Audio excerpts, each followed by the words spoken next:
This is What Does It Profit? And I'm your host, Dr. Dawn Carpenter.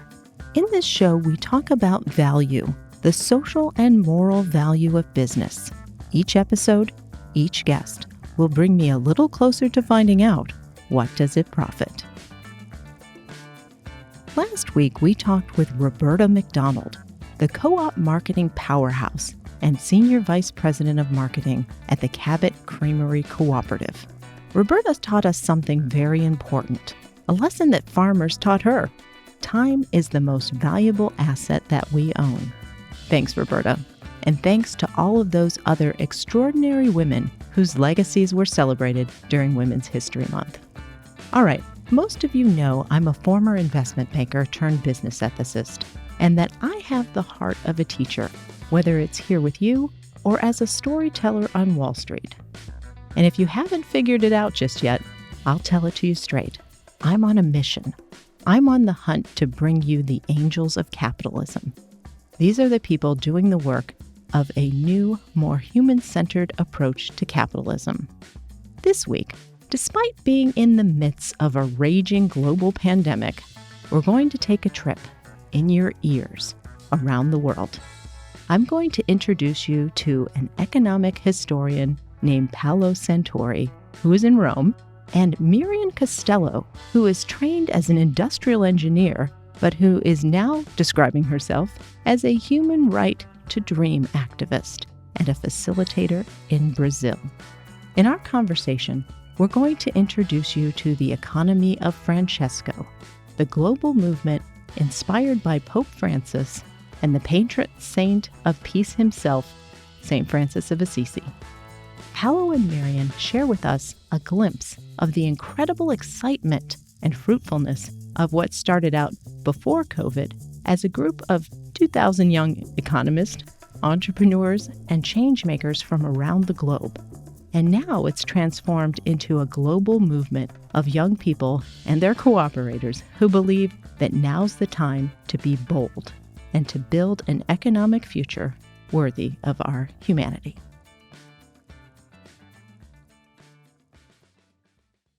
And now let's welcome to What Does It Profit? Paulo Santori and Myrian Castello. Welcome, guys. How are you? Hi. Hi, Myrian. How you doing? I'm doing great. Thank you for being here. Oh, no, it's great. It's like being in a room with a bunch of pals. We're doing this remotely. So, Paolo, you're in Rome. Well, tell us where you are. Yeah, actually, I'm in Rome. Usually I'm in Rome. Now I'm in Abruzzo, which is middle Italy. But still, yes, I'm here, due to COVID restriction. But basically, I'm in Rome teaching and studying there. And Marion, where are you in the world? I am in São Lourenço. It's a small town in Minas Gerais state, countryside in Brazil. Okay, so you are in the middle of Brazil. Paolo is in the middle of Italy, and I'm in the middle of Washington, D.C. So we are all in the middle. Yes, we've triangulated the world, which is such a nice symbol for the economy of Francesco. Yes. So let's tell our listeners a little bit about your background. So Paolo, you are a researcher in civil economy and a scholar in the history of economic thought. Did I get that right? Yes, correctly. Yeah. I'm doing research basically in philosophy, theology, and economics. And I really like history of ideas because it gives me a sense of freedom, studying the history, the many ideas expressed by famous people. And yes, that's me. Yeah. And listeners, Paolo's articles and books are the things I love to read in my spare time. So when I'm on the beach, believe it or not, I'm going a little nerdy here.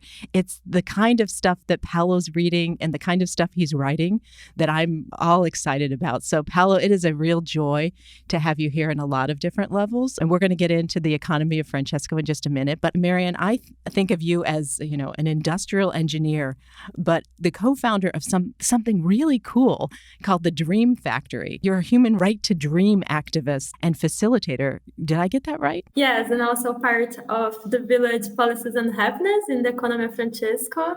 And we will talk a little bit more about this story about the human rights children activist and the Economy of Francesco. So Yeah, you're this vibrant young woman in engineering. And I think about how tough it is for women in engineering. And we'll talk more about that. But listeners, you can't see Myrian. She's got this enormous smile on her face and she's shaking her head up and down. She's like, yep, you got me. You got me. Let's start our conversation out with some background about the economy of Francesco. So Paolo, I'm going to lean on you a little bit for this. Explain to us this idea about the economy of Francesco. And the reason, listeners, we're asking Paolo to tell this story is that in his scholarly work, he was aligned right at the hip with the mentor and world-renowned economist who is the grandfather of what Paolo studies, Professor Bruni. Think of him as the sage. All right, Paolo, I've set this up. So tell our listeners about Professor Bruni and his relationship with Pope Francis and all of that. Yeah, it all started with a meeting. This is beautiful. A meeting of three people. One was the Pope, the other Professor Bruni, and the third, the Bishop of Assisi, Domenico Sorrentino. It was in 2019. They were thinking to organize like a Franciscan Davos, to gather all the important economists of the world in Davos to rethink the economic paradigm, to change the economy. Okay, I'm going to stop you there for just a second. So listeners, Davos is, if you're not familiar, as Paolo describes, it's a place in Switzerland where the entire elite of the economic world transcends on this beautiful, picturesque place. And they talk about conquering the universe. That's my way of describing it. No, that's basically.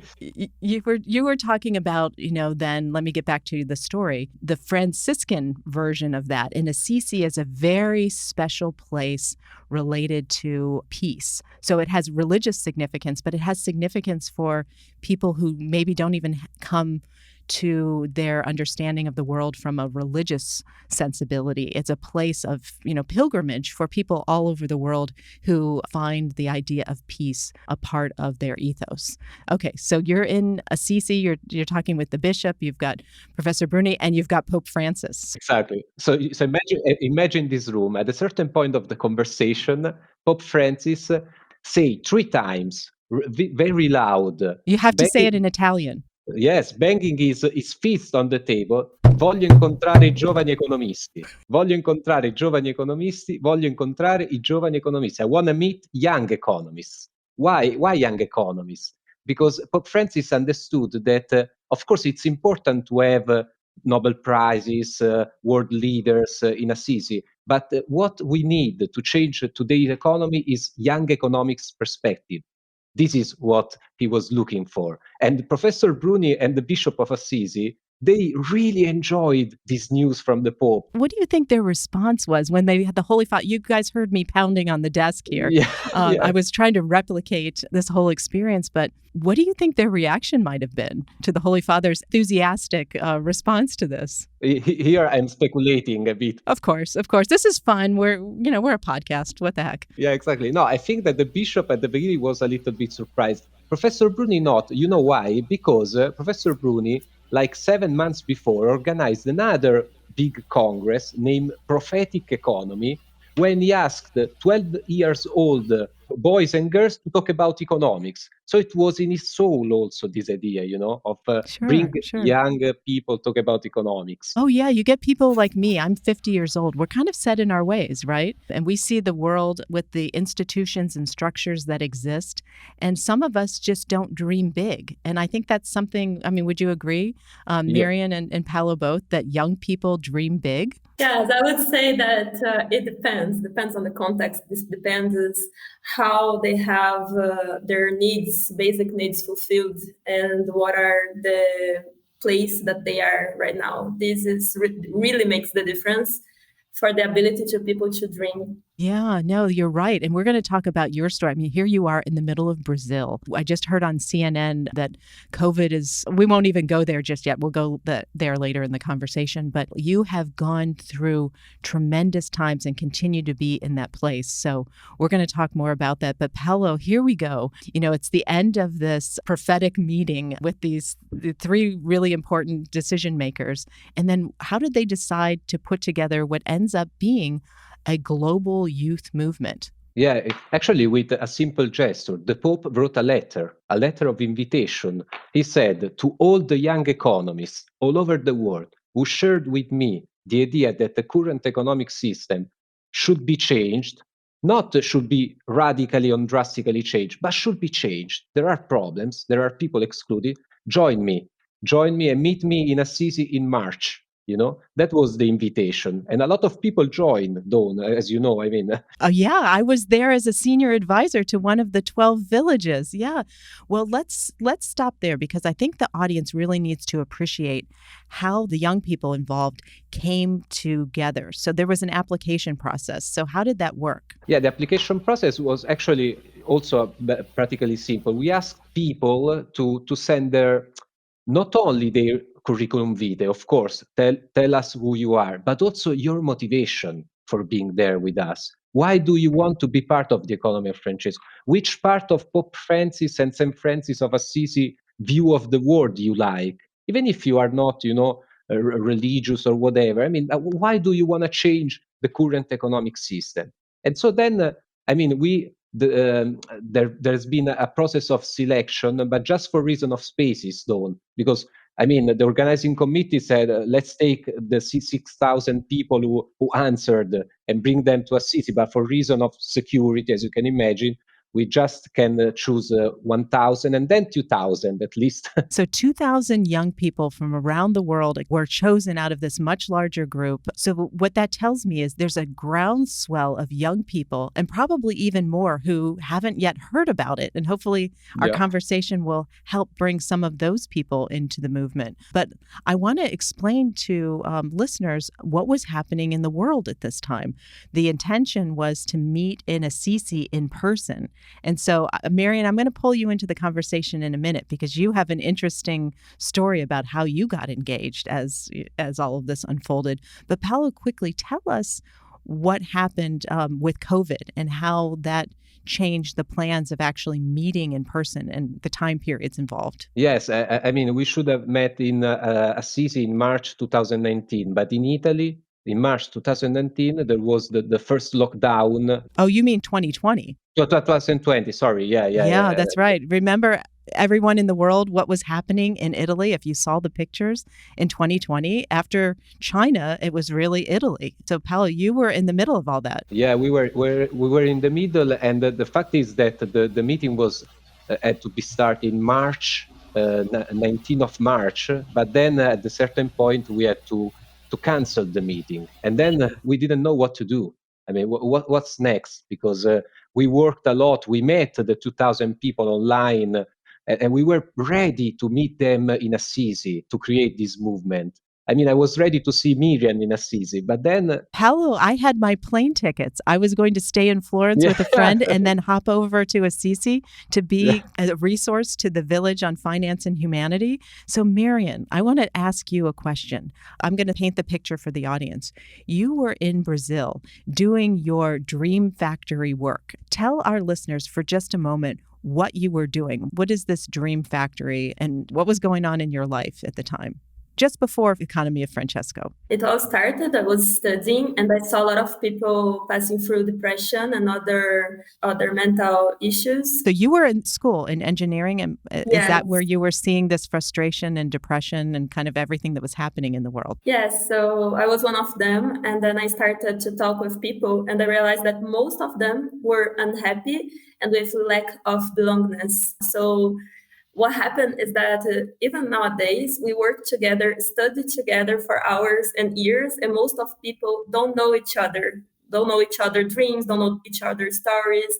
And besides that, with all inequalities, as I was saying before, a lot of people had their dreams denied or don't have the basic needs fulfilled. So we created Dream Factory to help people to connect and to rescue their dreams and give back the right to them. Yeah, let's paint the picture a little bit for those listeners who are not listening from Brazil. What was it like then? Well, I think most of people, but I'm talking about my perspective. This is very important because everybody has different experience.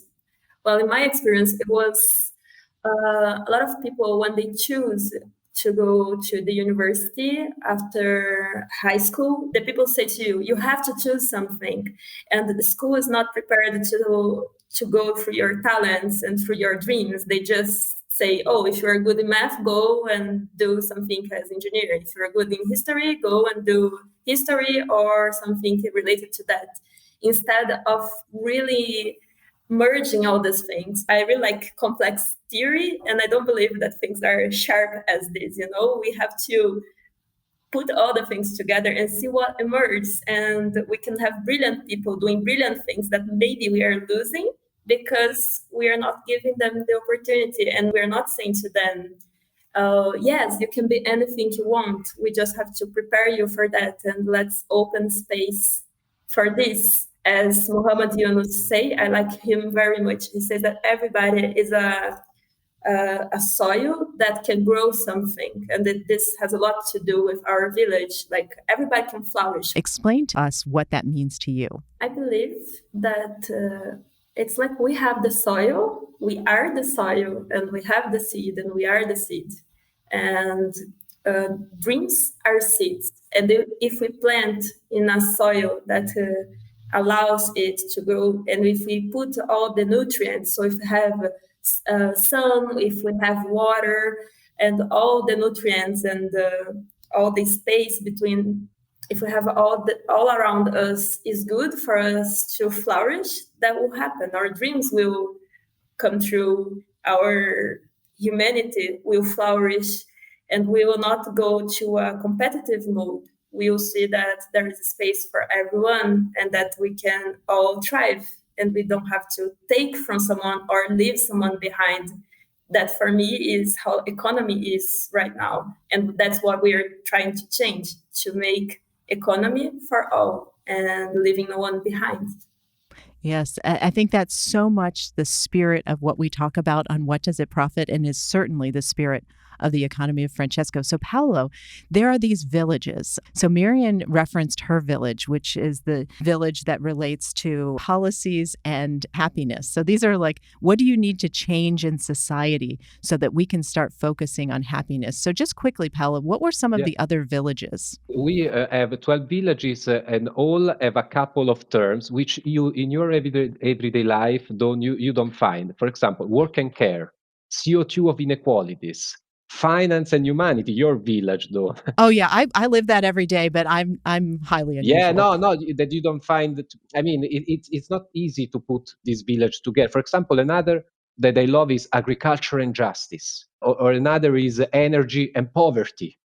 I mean, really, to keep these dimensions together is very difficult. We are working it's 2 years that we are working to think about these topics. Let's dive a little bit deep and ask Marion about her village. There were some really concrete, interesting ideas that came out of your village, and I want to talk about 3 of them. These are the big 3, right? This idea of a penguin model for happiness and flourishing cities. That sounds kind of silly. I think of like one of the Disney movies about the little penguins that waddle around. Does that have anything to do with the way you think about penguins? Yes, it does. Actually, it was based in the ways that penguins behave.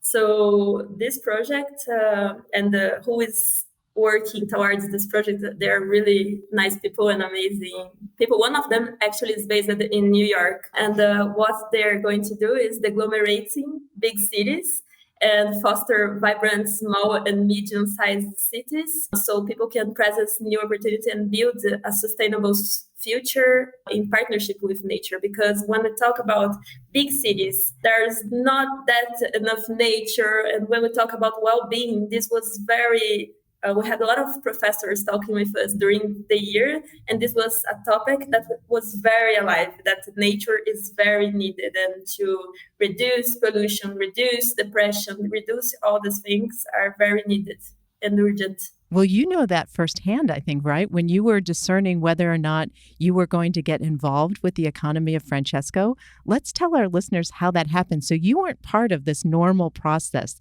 that Paolo talked about. You came to it in I like to think of these, I don't know if you're going to like think about it this way, but in my mind, I'm like, this is the Holy Spirit working in the world, because there were people in your life that knew what you were doing. And pick up the story there. So you were doing this dream factory work. Apart from what was going on at the Economy of Francesco in the middle of Brazil, So then what happened? So I was there and I have no religion, and I had this dream of making interreligious dialogues. And I met this guy that said, "Oh, this is really nice." And yeah, there is this thing, this call of the Pope Francis, and maybe you should attend. It's really nice. And then I looked to it and I said, well, maybe. But I was very decided, like I didn't know if I should go. Indecisive.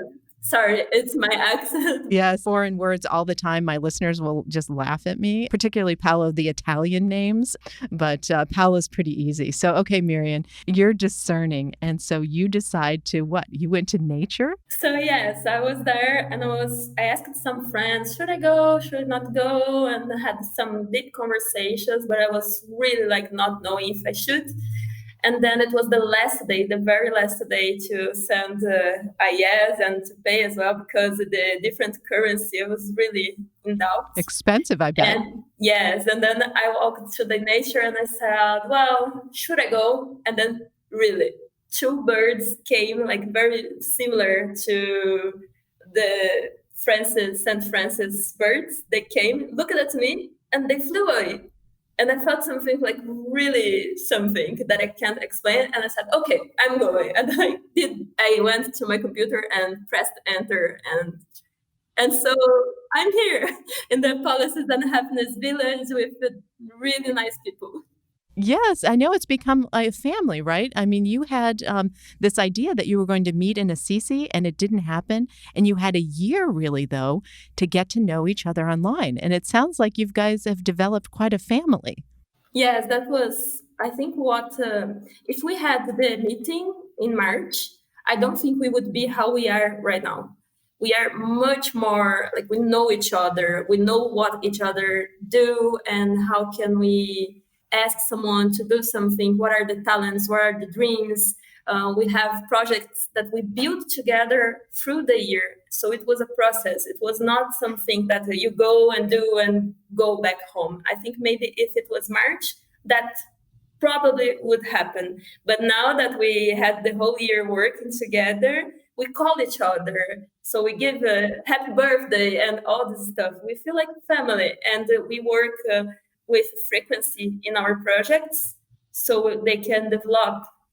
And I was afraid in the beginning that this could be something to, that wouldn't thrive, that, okay, we'll have the event and then it's not going to happen maybe anymore. But I really want it to happen. And what happened is that a lot of people want it to happen. And we are together and uniting forces to Yeah, confess my age and my amazement on WhatsApp and the ability to connect people right from your phone without having to go through the layers of what us old fogies use in texting and cell phones and all that. When you're talking about a global reach, these technological platforms make it possible. So I guess, Myrian, just quickly, some of the countries of the people who are in the village, the Happiness Village, where are they from? We have people from UK, Chile, more people from Brazil. We have people from Italy.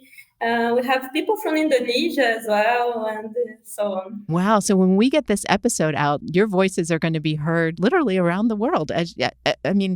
And hopefully they'll send them out to their networks. And so they'll learn more. Everyone will just continue to learn more about the Economy of Francesco. So I know that there are two other very important projects, the Children's Flourishing Index and Inclusive Mapping for Flourishing Communities. You've got a huge agenda, which is very exciting and inspiring. And Paolo, Yes. your role, you had originally been intended to be the moderator of the in-person Economy of Francesco, but you got COVID. Yeah, that was the plan. I mean, the plan was that I would have to moderate the event because you know that in November we did this online event, which was not a replacement of the March event. It was something different because Miriam is right. I mean, what we are experiencing is on life, not online, on life kind of relationships. And so I was supposed to present this event in November, but then yes, I got COVID, and I I was in my room following on YouTube, but still, don't let me say, I don't want to be like unrealistic, but it was kind of like I was there. I mean, I really care about also the well course of the event, also seeing the session from our village with seeing Miriam talking about our projects was, Oh, yeah. We had Muhammad Yunus in the yeah. Finance and Humanity Village, and I watched him from my dining room table. So I felt like I wanted to be there. I was almost like to give him a fist bump and say, thank you for what you do. So I appreciate what you're saying. But so you actually had a replacement. You come from a Catholic background, but who was actually, I believe, Muslim. Is that correct? Yes, exactly. Yes, another person was chosen, and also you will say that nothing happens for a reason, because also this tells something about the economy of Francesco. Of course, we start from the Vatican, from the Pope, from the Bishop of Assisi, but we are worldwide. I mean, everyone is welcome in the economy of Francesco if they share our view about the economy, Miriam's view, my view about the idea that you have to put the excluded people at the first place of every economic policy. They are welcome, independently of what they believe or not. So, I mean, this is it. I mean, I said once, making a joke, that the economy of Francesco, it's Catholic before Christian, because Catholic means, Universal. That's right. Yeah, universal. that's Yeah, Catholic with a small c instead of a big C. yeah, exactly. So, I mean, yeah, that's the spirit. Okay, so you didn't have the role that you thought you had, but Yeah. now let's bring our listeners back to the next part of the story, which is the event has concluded, but it hasn't concluded the movement. So, what became of all of this work that Myrian described, and I reference a little bit in one of the other 11 other villages? What happened? What came next? You've created an entity. So, how is that conceived, and what is it hoped to do? But now it is, yes, as Myrian said, Economy of Francesco is a movement. After the event of November, there was so much joy, so much energy. I mean, really, the weeks after, even when we meet again with the villages, live, it was amazing. But we have the problem to see the future, because we still want to meet each Economy of Francesco movement in Assisi in 2021, but we don't know if we are going to do that. So now we are enlarging the community. So we are saying to people, you can join. And if you join at this point, it's like you have joined in the first place. I mean, because we are really an open community. The villages are all still working. And in the villages, what is important for the Economy of Francesco is that the young people have the lead, but concretely, really. So, I mean, the villages are led, for example, in our village now, there is Myrian, there is me, and there is all the young people, leading the Policies and Happiness Village. Then we are thinking to offer scholarship, because now Economy of Francesco is seen also from other people in academia. Yes, you started a school. Yeah. Tell our listeners about the Economy of Francesco School. I think of it kind of as a master class. So it's more than a Zoom meeting where you just pop in casually. You actually have to prepare. Exactly. It's the other side of the coin of the scholarship. The school. The school is, as we thought, is an online advanced training course on the topic of the Economy of Francesco. But what is really is another community building process. So each lesson of the school, we have the first 30 minutes a keynote speaker. So an important scholar. For example, we have just had Julie Nelson. She's an emeritus professor at the University of Massachusetts, and she was one of the first feminist economists talking about care, and tell to economists, take care seriously, because it's important to consider care. We will have the Nobel Prize Joe Stiglitz, that perhaps your listener. Oh, everybody. Yeah. I mean, those of us, even on Wall Street, who don't just think about this intellectually, but just know like how our environment works, knows, Stiglitz. I mean, you have pretty impressive names. So keep going. So you have the first 30 minutes where you've got these master teachers. And then what happens at the rest of the program?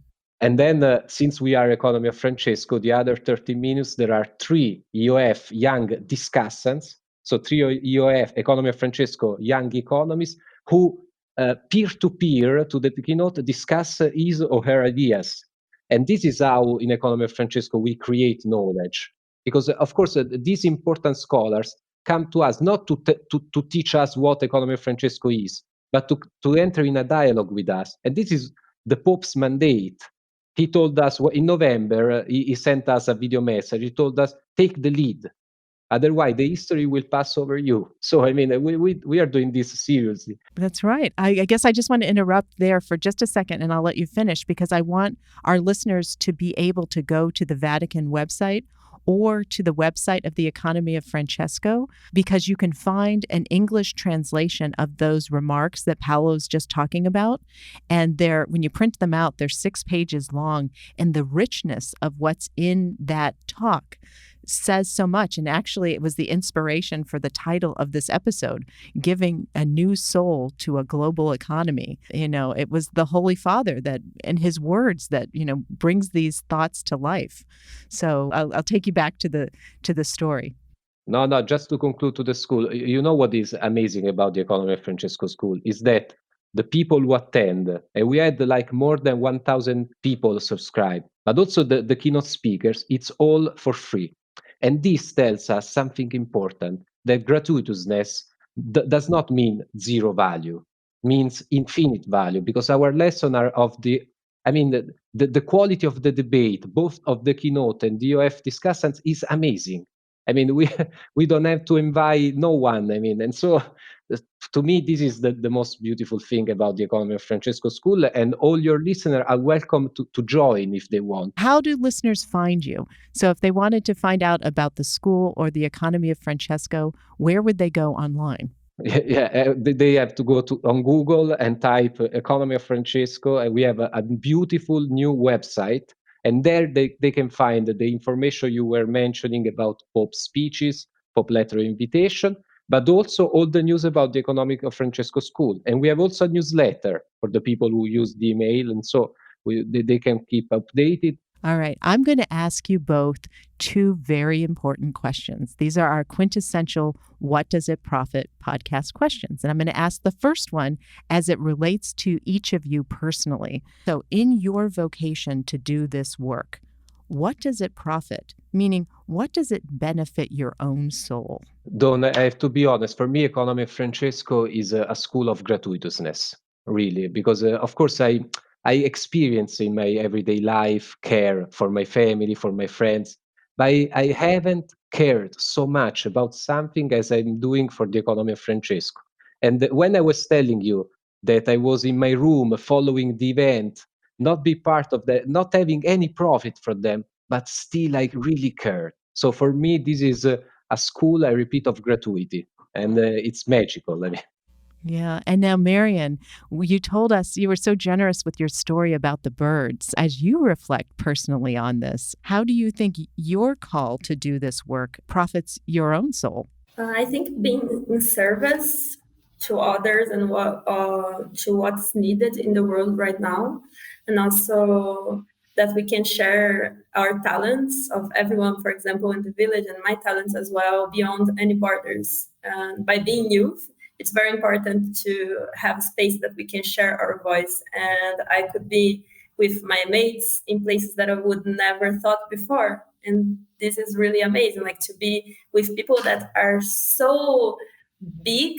somehow to us as Muhammad Yunus or Vandana Shiva or Pope Francis or Jeffrey Sachs, and be able to connect with them by equals. This is super powerful, and uniting people as change makers, academia people and entrepreneurs together to make the change. This is mind blowing. It's really, really important. Oh, I totally understand. I had one of those experiences in my own journey. So let me ask you the last question I always ask guests, which is very similar to the one you just answered, but reflecting on a much more global or societal level. So I'll ask it this way. If society, and I'll ask you both to answer, if society adopts this new economic narrative that the economy becomes more human-centered, what will it profit the common good? So if you get to see a world incrementally changed or maybe even systemically changed in your own lifetime, what would it profit society? For me, it profits bringing biodiversity in the world, which is very important, though. It brings biodiversity, Economy of Francesco, in economics and in the real economic life. And why I stress this point, because for us, Economy of Francesco is not an economy of salvation or a salvation in the economy. Is to give people more alternatives, the more opportunities to choose an alternative economic path or the economic way of living they prefer. So in the end, the Economy of Francesco is about freedom. And I think that the world really will profit now, but I see Economy of Francesco in 10 years or in 100 years, it will benefit really, really much. Okay, Myrian, I want to hear from you. What do you think from the middle of Brazil? I have hope, a lot of hope, and I believe that this future economy, it's sooner than we think, and what I envision is a place where everybody can just be who they are and dream whatever they want to dream with ethics and love, and youth being heard, people really being in different places, diversity, different religions, having dialogue. That's what I envision. And an economy that has this new soul and people are happy, are really happy, and with their well-being fulfilled as well. Well, I like to think, and I'll use this from my own faith terms, when there's joy, there's God there. So I just think all of this is fantastic. And I'm so glad that we had a chance to share just this little glimpse about the Economy of Francesco, because I think you both agree that we could spend weeks talking about the depth and richness of what's been going on. So I offer that as an ongoing invitation for both of you and for all of your compatriots in the Economy of Francesco. You guys are going to litter our guest list because you're doing great things. You are, as you said, the change makers, the entrepreneurs, the economists of the next generation. So we have, Myrian, I'll steal a phrase from you. We have a lot of hope. So thank you both for joining us on What Does It Profit? Thank you. Thank you, that was amazing. Bye. Really. How do we say in your languages? Paolo, is it ciao? Ciao. Yes. Ciao. Ciao. Okay, too. we're like universal Portuguese and Italian, and I even in English understand ciao. Ciao. Ciao. You've been listening to What Does It Profit? Thanks to those who've gotten the word out about the show. This week, I want to thank all the amazing people who made my 3-day whirlwind tour through Manhattan last week possible. We could have an entire episode just about those few days, but for now, check out dawncarpenter.com to see just a few of the amazing photographs. For those of you who want to learn more about me and about the origin and future plans of the show, I want to invite you to join us for a Zoom happy hour called Jack After Dark, hosted by Georgetown University. The invitation is open to everyone, and a sign-up link can be found on the What Does It Profit podcast page on LinkedIn. Follow us there to keep up with the latest news with what's going on at What Does It Profit. In our next episode, we're going global. We may start in Boston, but we're going to spend some time in India with Megha Desai. Megha is a former ad agency protege who, after a decade in the business, answered the call of the ancient Indian philosophy of Dharma and has energized a newly transformed family foundation into a leading voice for the economically and socially marginalized women of India. Megha's amazing work has empowered women in ways that break centuries of marginalization. Until next time, follow us on social media to keep up with the show and to help us build the What Does It Profit community. Again, we're hanging out mostly on LinkedIn and Twitter at the moment. And please don't forget to subscribe wherever you listen to podcasts and tell your friends about the show. You can meet our team and sign up for our weekly newsletter on our website, whatdoesitprofitpodcast.com. What Does It Profit is written and hosted by me, Dr. Dawn Carpenter. The show is produced by Jordan Gaspare and edited by Switch and Board Studios. And the executive producer is me. Special thanks to our talented interns, Niels, Hannah, and Sean. Other team members and our long and illustrious group of friends and supporters can be found at whatdoesitprofitpodcast.com. Before I let you go, let me remind you to never stop asking yourself, what does it profit?